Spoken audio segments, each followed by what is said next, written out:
Assalamualaikum warahmatullahi wabarakatuh. Nama saya Nur Stifani Kolbunisa, NRM 13036180025 dari Pendidikan Kimia B 2018. Di sini saya akan memaparkan proposal praskripsi saya yang berjudul Pengaruh Kombinasi Model Pembelajaran Flip Classroom Case-Based Learning terhadap kemampuan berpikir kritis peserta didik kelas 11 pada materi larutan penyangga.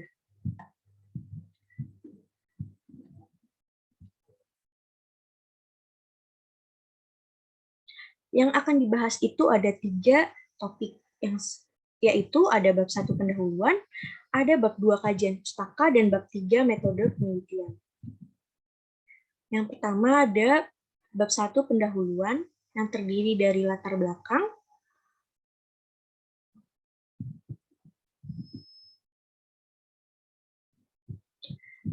hasil survei, PISA atau Program for International Student Assessment yang merupakan kegiatan rutin 3 tahun sekali berbentuk survei internasional yang memiliki tujuan utama yaitu mengevaluasi sistem pendidikan yang ada di seluruh dunia. Hasil survei ini pada tahun 2018 Indonesia itu masih di bawah rata-rata OECD atau Organization for Economic Cooperation and Development, yaitu sekitar 396 dari ratanya itu yaitu 489, dan Indonesia berada di peringkat ke-71. Berdasarkan hasil survei ini menggambarkan bahwa peserta didik di Indonesia itu belum mampu menghadapi evaluasi yang memerlukan tingkat kemampuan berpikir tinggi, khususnya berpikir kritis. Yang telah kita ketahui bahwa pendidikan sekarang ini didasari oleh kurikulum 2013 yang menuntut peserta didik untuk bisa belajar mandiri atau biasa disebut student center, di mana peserta didik berperan aktif dalam menghidupkan suasana belajar, sedangkan guru hanya berperan sebagai fasilitator. Peserta didik diharapkan bisa memperluas cara berpikirnya dengan memecahkan suatu masalah dalam pembelajaran secara mandiri.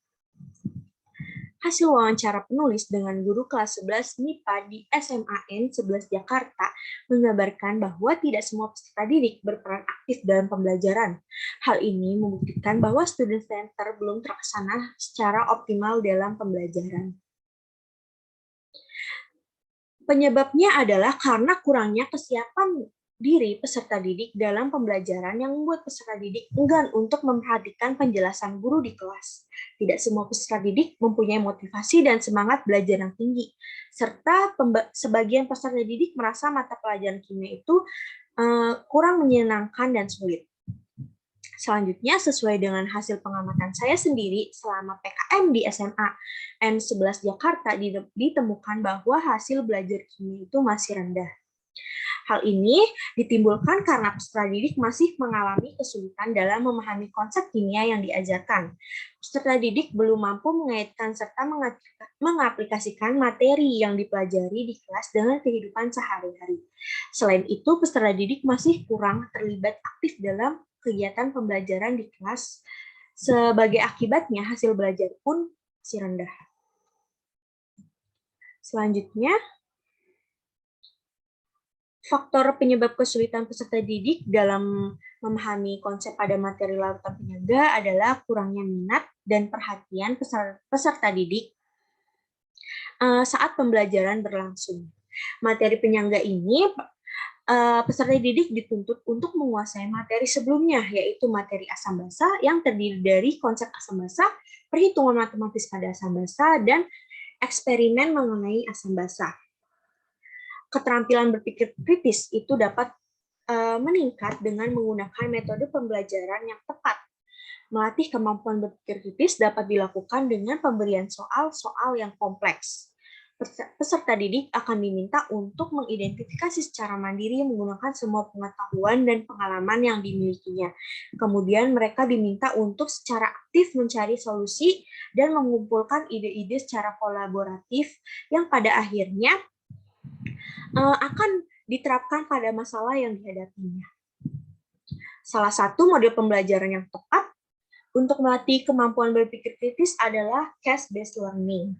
Case-based learning merupakan pengembangan model pembelajaran problem-based learning Tapi masalah yang disajikan kepada peserta didik itu bentuknya berupa kasus yang terdapat di kehidupan sehari-hari. Selain case-based learning, ada juga model pembelajaran flip classroom. Flip classroom ini merupakan model pembelajaran dengan membalikkan sistem pembelajaran di kelas tradisional yang selama ini dilakukan oleh guru. Di masa pandemi COVID-19 ini, menerapkan pembelajaran tatap muka, tetapi skala waktu yang terbatas. Model ini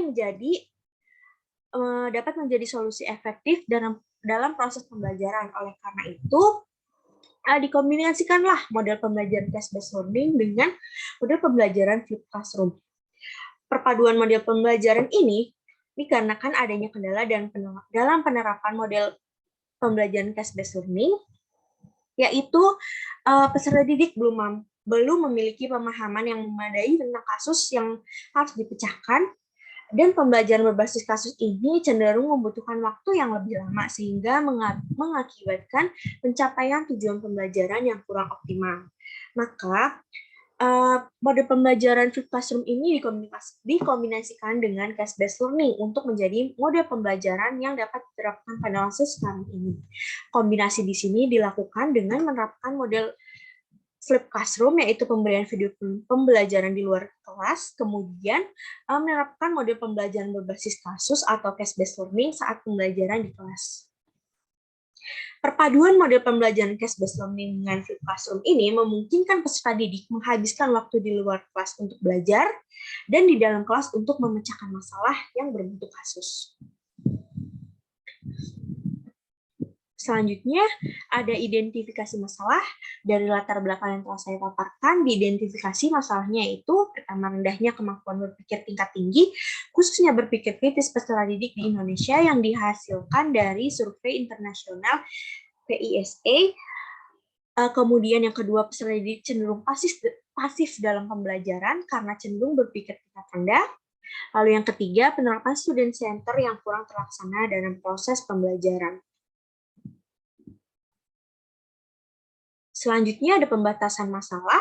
Yang pertama, kemampuan berpikir kritis yang diteliti meliputi menjelaskan masalah, membuktikan konsep, pengaruh dari suatu konteks, memberikan hipotesis atau perspektif, dan memberikan kesimpulan. Adapun materi pada penelitian ini meliputi sifat larutan penyangga, pH larutan penyangga, dan peranan larutan penyangga dalam tubuh makhluk hidup serta industri.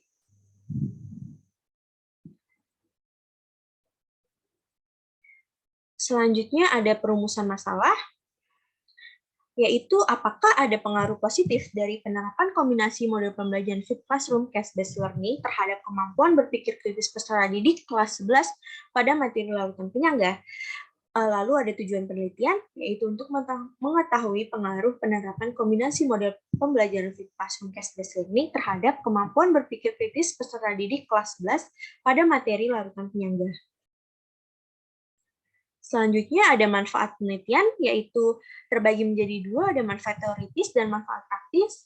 Manfaat teoritisnya itu memberikan informasi mengenai pengaruh kombinasi model pembelajaran flip classroom, case-based learning terhadap kemampuan berpikir kritis peserta didik kelas 11 pada materi larutan penyangga, lalu menjadi acuan dan pertimbangan bagi peneliti selanjutnya yang relevan.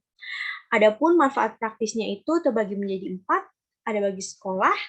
Hasil penelitian ini diharapkan memberikan pengaruh positif bagi sekolah untuk meningkatkan kualitas pendidikan dan proses belajar mengajar, khususnya materi kimia, dengan memanfaatkan model pembelajaran yang bervariasi untuk meningkatkan kemampuan berpikir kritis peserta didik. Adapun bagi guru, yaitu hasil penelitian ini diharapkan dapat menjadi acuan guru dalam menerapkan kombinasi model pembelajaran flip classroom case-based learning untuk meningkatkan kemampuan berpikir kritis peserta didik. Lalu bagi peserta didik, yaitu implementasi kombinasi model pembelajaran flip classroom case-based learning diharapkan dapat meningkatkan kemampuan berpikir kritis peserta didik dan membuat peserta didik berperan aktif dalam pembelajaran. Dan terakhir itu ada bagi peneliti dapat mengetahui kemampuan berpikir kritis peserta didik dalam pembelajaran kimia, serta peneliti memiliki wawasan tentang penerapan model pembelajaran flip classroom case-based learning yang dilakukan. Selanjutnya, Bab 2, kajian pustaka. Yang pertama, itu ada kemampuan berpikir kritis. Berpikir kritis adalah berpikir secara beralasan dan reflektif dengan menekankan pembuatan keputusan tentang apa yang harus dipercaya atau dilakukan. Kemampuan berpikir kritis ini sangat penting untuk dimiliki oleh peserta didik karena dengan ini peserta didik dapat menentukan sendiri pemikirannya dalam melakukan apa yang dia inginkan dan dapat memutuskan apa yang terbaik bagi dirinya. Kemampuan berpikir kritis yang diterapkan dalam penelitian ini ada indikatornya, yaitu menurut Association of American College and Universities yang terdiri dari 5 indikator, yaitu menjelaskan masalah, membuktikan konsep, pengaruh dari suatu konteks, memberikan hipotesis atau perspektif, dan memberikan kesimpulan. Adapun flip classroom yaitu pembelajaran campuran yang menggabungkan pembelajaran sinkronus dengan pembelajaran mandiri yang asinkronus. Pembelajaran sinkronus ini terjadi saat pembelajaran di kelas. Kegiatan yang dilakukan yaitu diskusi, tanya jawab, atau mengerjakan soal atau LKPD. Nah, saat kegiatan di kelas, peserta didik ini dituntut untuk aktif dalam kegiatan pembelajaran di kelas. Nah, sedangkan pembelajaran asinkronusnya terjadi di luar kelas, di mana peserta didik belajar secara mandiri. Tujuan utama dari flip classroom ini adalah dengan instruksi online sebelum kelas berlangsung akan memberikan kebebasan waktu bagi peserta didik untuk menyiapkan diri sebelum pembelajaran di kelas. Selanjutnya ada case-based learning. Case-based learning ini merupakan pengembangan dari model problem-based learning. Masalah yang disajikan pada peserta didik berupa kasus yang sedang terjadi di kehidupan sehari-hari. Kasus ini merupakan deskripsi cerita yang terdapat permasalahan di dalamnya, pengetahuan dan keterampilan yang digunakan untuk mendorong peserta didik berpikir sehingga mampu membantu memecahkan permasalahan. Ciri-ciri utama case-based learning yang diturunkan dari problem-based learning adalah terdapat kasus, masalah, atau penyelidikan yang digunakan untuk merangsang dan mendukung perolehan pengetahuan, keterampilan, dan sikap. Selanjutnya ada karakteristik materi larutan penyangga. Larutan penyangga ini merupakan materi pembelajaran kimia yang diajarkan kepada peserta didik SMA dan sederajatnya pada kelas 11 semester genap. Topik larutan penyangga ini secara kontekstual memerlukan pemahaman yang terintegrasi dengan topik kimia seperti stoichiometri, larutan asam basa, dan keseimbangan kimia. Berdasarkan kurikulum 2013, kompetensi dasar pada materi larutan penyangga ini ada di KD 3.12 dan KD 4.12. Selanjutnya itu ada tujuan operasional. Tujuan operasional dari penelitian ini yaitu mengetahui pengaruh positif penerapan kombinasi model pembelajaran flip classroom, case-based learning terhadap kemampuan berpikir kritis peserta didik kelas 11 pada materi larutan penyangga. Adapun tempat dan waktu penelitiannya yaitu dilaksanakan di SMA Negeri 11 Jakarta, kelas 11 MIPA pada semester genap tahun ajaran 2021-2022. Penelitian ini dilakukan pada bulan Februari 2022 sampai Maret 2022. Adapun metode penelitiannya itu metode kuantitatif eksperimen dengan jenis kuasi eksperimen dan bentuk desain yang digunakan yaitu post-test only non-equivalent control group design. Selanjutnya ada rancangan perlakuan. Rancangan perlakuan ini terdiri dari 3 tahap. Ada tahap persiapan, yaitu menyusun proposal, membuat RPP, bahan ajar, video pembelajaran, LKPD, instrumen penelitian, serta uji coba dan validasi instrumen penelitian. Lalu ada tahap pelaksanaan, yaitu melaksanakan pembelajaran sesuai dengan RPP. Kelas eksperimen itu menggunakan kombinasi model pembelajaran flip classroom case-based learning, sedangkan untuk kelas kontrol menggunakan model pembelajaran konvensional. Lalu ada tahap akhirnya itu mengolah dan menganalisis data yang diperoleh, kemudian diakhiri dengan menarik kesimpulan. Selanjutnya ada populasi dan sampel. Populasinya itu peserta didik kelas 11 MIPA semester genap SMA Negeri 11 Jakarta. Lalu ada sampelnya itu diambil 2 kelas dari 3 kelas keseluruhan. Setiap kelas itu berjumlah 40 peserta didik. Selanjutnya ada teknik pengumpulan data. Teknik Teknik pengumpulan datanya menggunakan post-test yang diberikan setelah proses pembelajaran selesai berjumlah 6 soal uraian untuk mengukur kemampuan berpikir kritis peserta didik. Lalu hasil proses itu akan digunakan untuk menguji hipotesis dan menjawab pertanyaan yang telah dirumuskan. Adapun instrumen penelitiannya yaitu berupa post-test uraian berjumlah 6 soal. Untuk mengukur keterampilan berpikir kritis peserta didik, soal proses ini dibuat berdasarkan indikator kemampuan berpikir kritis menurut Association of American College University. Selanjutnya ada teknik analisis data.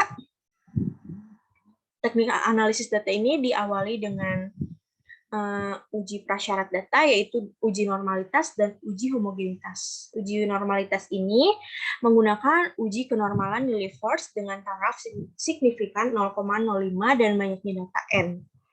Lalu kriteria pengujiannya, jika L0 kurang dari sama dengan L tabel, maka H0 diterima. Sedangkan jika L0 lebih besar dari L tabel, maka H0 ditolak.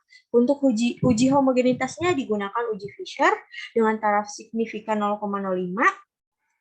Jika F dengan kriteria pengujian itu, jika F hitung lebih kecil dari F tabel, maka H0 diterima. Sedangkan jika F hitung lebih besar sama dengan F tabel, maka H0 ditolak. Yang terakhir, ada uji hipotesis. Analisis data untuk melakukan uji hipotesis statistik pada penelitian ini menggunakan uji T. Uji ini dilakukan apabila data yang diperoleh terdistribusi normal dan homogen. Dengan rumus T hitung itu tertera pada layar, dan kriteria pengujiannya menggunakan uji T yang tolak HO jika T hitung itu lebih besar dari T tabel, dengan T tabelnya itu didapatkan dari daftar distribusi T dengan DK sama dengan N1 ditambah N2 dikurang 2, dan peluangnya itu 1 dikurang alfa dengan alfa sama dengan 0,05. Sekian pemaparan dari saya. Mohon maaf apabila ada salah-salah kata. Terima kasih. Wassalamualaikum warahmatullahi wabarakatuh.